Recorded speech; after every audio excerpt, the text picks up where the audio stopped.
amigas y amigos de Canal 14? Muchas gracias por acompañarnos este domingo en una nueva emisión de Ventana al Mundo. Hoy les tendremos información de Medio Oriente.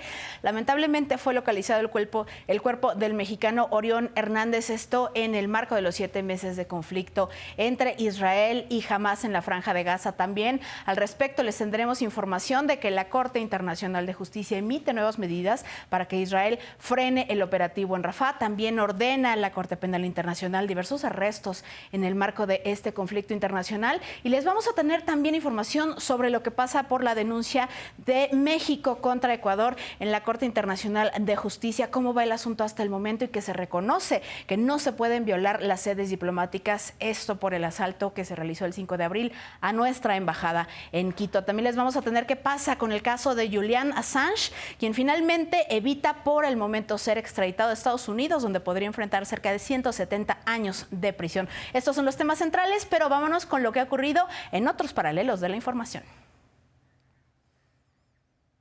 El secretario de Estado de Estados Unidos, Antony Blinken, destacó el papel de México en la cooperación bilateral contra el fentanilo. Progress over the last 3 years, yes, in taking down cartels, disrupting drug supplies, seizing more fentanyl of the last couple of years. En Idaho, Estados Unidos, 6 migrantes mexicanos del programa de trabajadores agrícolas temporales fallecieron en un accidente de tránsito. 9 resultaron heridos. La canciller Alicia Bárcena confirmó que se atienden estos casos. El presidente del gobierno español, Pedro Sánchez, retiró a su embajadora en Argentina, María Jesús Alonso, esto luego de que el mandatario Javier Milei, dentro de España, durante una cumbre ultraderechista, tachó a la esposa de Sánchez, Begoña Gómez, de corrupta. Aún cuando tenga la mujer corrupta, se ensucia y se tome 5 días para pensarlo. Hemos pedido al actual presidente del gobierno de la República de Argentina una rectificación pública, ahora mismo presididos por un presidente que, por desgracia, no ha estado a la altura con sus declaraciones. Miles de personas rindieron homenaje y dieron el último adiós al presidente Ibrahim Raisi, fallecido en un accidente de helicóptero.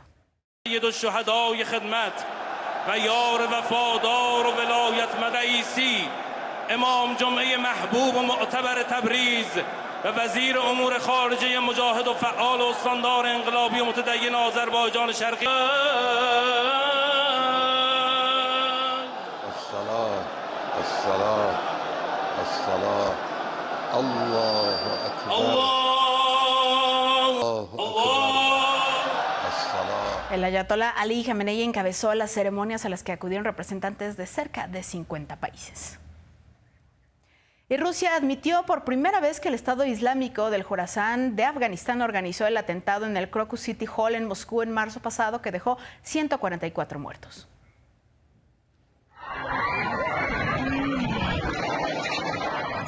Moscú también reiteró que Ucrania está vinculada al ataque del que ya hay 20 personas detenidas, incluidos los autores materiales.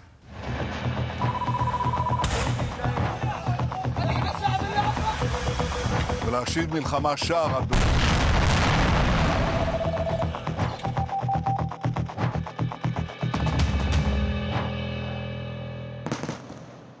El pasado viernes se anunció que el ejército israelí recuperó los cuerpos de 3 rehenes secuestrados en la Franja de Gaza desde el ataque del 7 de octubre a Israel. Entre estos se encuentra lamentablemente el del mexicano Orión Hernández. El ejército indicó que los 3 murieron durante el ataque en el Festival de Música Novoa celebrado al aire libre, pocos kilómetros apenas del enclave palestino. El presidente Andrés Manuel López Obrador lamentó la muerte de Orión Hernández. Muy lamentable, uno de los rehenes se encontró muerto, Orión Hernández. Él se supone, se está sosteniendo que desde los primeros días de la detención, el secuestro, lo asesinaron, perdió la vida. Ya no hay ninguna persona de México. El presidente resaltó que Ileana Gritsevsky, mexicana que acompañaba a Orión Hernández en Israel, quien también había sido tomada como rehén, fue ya liberada anteriormente y actualmente se encuentra en Sinaloa. Al respecto, sobre este asunto, la canciller Alicia Bárcena reiteró que el mexicano murió en manos de Hamás, cuyas acciones condenó inequívocamente. Recalcó que México nunca cesó en esfuerzos para liberarlo. Vamos a hablar ahora sobre la Corte Internacional de Justicia, que pide que Israel frene el operativo en Rafah, y a su vez también la Corte Penal Internacional pide arrestos contra el primer ministro Benjamín Netanyahu, otros cargos del ejército y por supuesto también altos mandos de Hamás en esta guerra que ya ha dejado más de 35,000 muertos y por la que ya varios países también se han pronunciado a favor de reconocer a Palestina como un Estado con plenos derechos. Veamos. La Corte Internacional de Justicia exigió a Israel detener de inmediato su ofensiva militar en Rafah. Esta acción es parte de un caso ante el tribunal presentado por Sudáfrica en el que acusa a Israel de genocidio en el enclave. Immediately halt its military offensive and any other action in the Rafah governorate which may inflict on the Palestinian group in Gaza conditions of life that would bring about its physical destruction in whole or in part. Pero esta no es la única instancia internacional que se ha pronunciado sobre la guerra en Gaza. La Corte Penal Internacional tiene una lista de figuras políticas con orden internacional de captura por diversos delitos. A esta lista ya se sumaron el primer ministro de Israel, Benjamín Netanyahu, su ministro de Defensa, Yoav Gallant, el líder de Hamás, Yahya Sinwar, el jefe del buró político, Ismail Haniyeh, y otros de sus dirigentes. Todos vinculados con la guerra en Gaza, genocidio y crímenes de guerra en el conflicto que ha dejado 35,000 muertos y más de 79,000 heridos. Netanyahu y Gallant están acusados de hacer morir de hambre a civiles como método de guerra, causar intencionalmente grandes sufrimientos o daños graves a la integridad física o a la salud, dirigir ataques contra la población civil, exterminio y asesinato, lo cual niegan. This would be an outrage of historic proportions. A los líderes de Hamás se les acusa de exterminio, asesinato, toma de rehenes, violencia sexual, tortura, trato cruel y ultrajes a la dignidad personal. Y ante la profundización del conflicto, cada vez más países reconocen a Palestina como Estado. España, Irlanda y Noruega anunciaron que reconocerán a Palestina como Estado el próximo martes para lograr una paz permanente en la región. Y si tengo algo claro, es que el primer ministro Netanyahu no tiene un proyecto de paz para Palestina. En respuesta, el Ministerio de Exteriores de Israel ordenó retirar a los embajadores de Israel en esos países. Netanyahu calificó la medida como una recompensa al terrorismo. Estados Unidos rechazó estas decisiones unilaterales. Y mientras tanto, los combates continúan, sin un fin cercano. Apenas esta semana, el Gabinete de Guerra de Israel anunció que retomará las negociaciones con Hamás para la liberación de los rehenes secuestrados desde el 7 de octubre. Canal 14.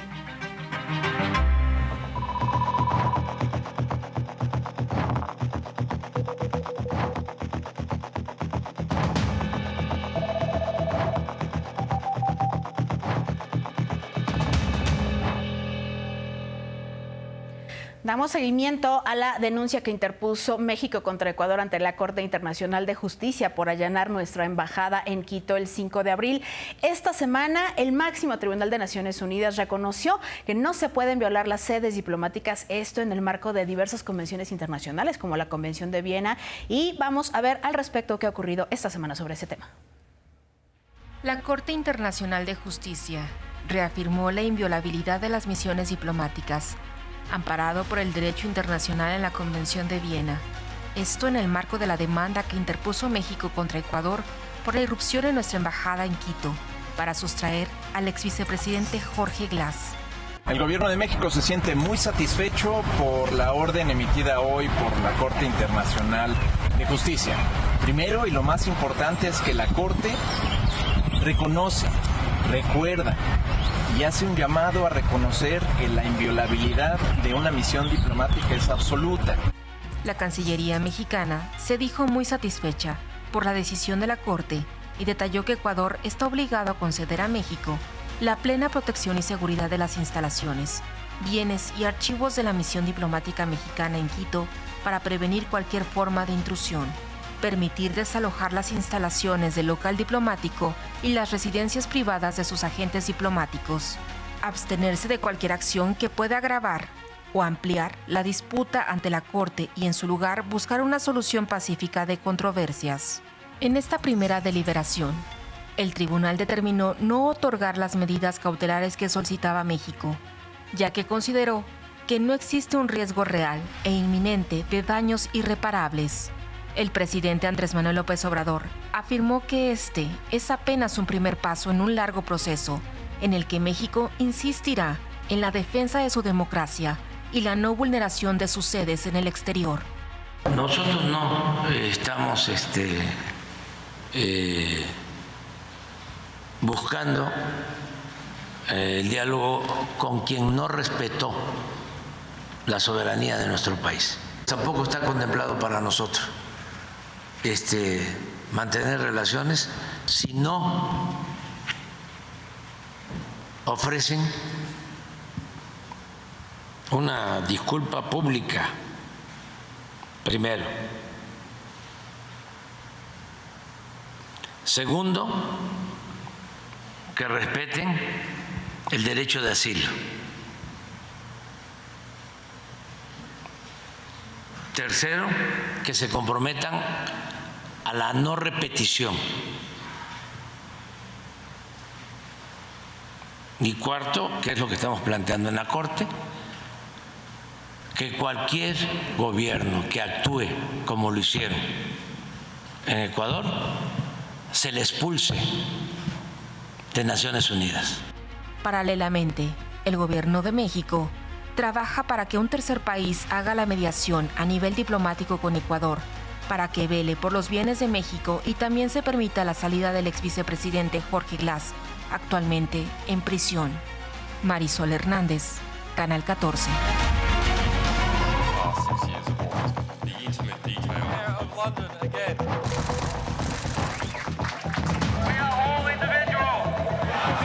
Freedom of expression. Y en Reino Unido, Julian Assange tiene una nueva oportunidad para evitar su extradición hacia Estados Unidos, donde podría recibir más de 170 años de prisión. Los jueces de la Corte de Londres determinaron que la administración del presidente Joe Biden no ha respondido satisfactoriamente a las peticiones, entre estas, de que a Assange no se le impondría en ningún caso la pena de muerte si fuera encontrado culpable de los 17 delitos de espionaje por filtrar miles de documentos de las guerras de Afganistán e Irak, documentos clasificados. Este proceso llevará todavía meses y en el transcurso de este tiempo, Assange va a seguir encerrado en la prisión de máxima seguridad de Belmarsh.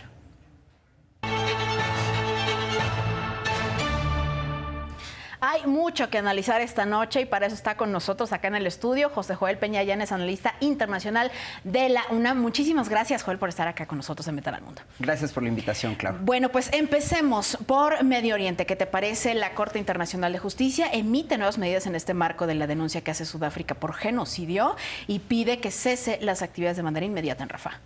Así es, de hecho es algo importante. ¿Por qué? Porque de alguna forma la Corte Internacional de Justicia está reconociendo que las medidas provisionales que había dictado anteriormente no son suficientes y aparte la escalada del conflicto en Rafah, cuyas imágenes son terribles, claro, pues es argumento suficiente para que el máximo tribunal internacional y del sistema de Naciones Unidas haya emitido estas medidas provisionales que implican no solo el cese al fuego en Rafah, sino también que Israel se comprometa a permitir el acceso de ayuda humanitaria para apoyar a la población palestina que lleva ya meses sufriendo y también que permite el acceso de diferentes organismos, sobre todo de Naciones Unidas, para que puedan realizar investigaciones, sobre todo para garantizar o más bien para determinar si se está cometiendo o no genocidio. Recordemos que en el marco de la Corte Internacional de Justicia es precisamente la Convención sobre el Genocidio a la cual se está acudiendo o a la cual acudió Sudáfrica precisamente para presentar esta demanda.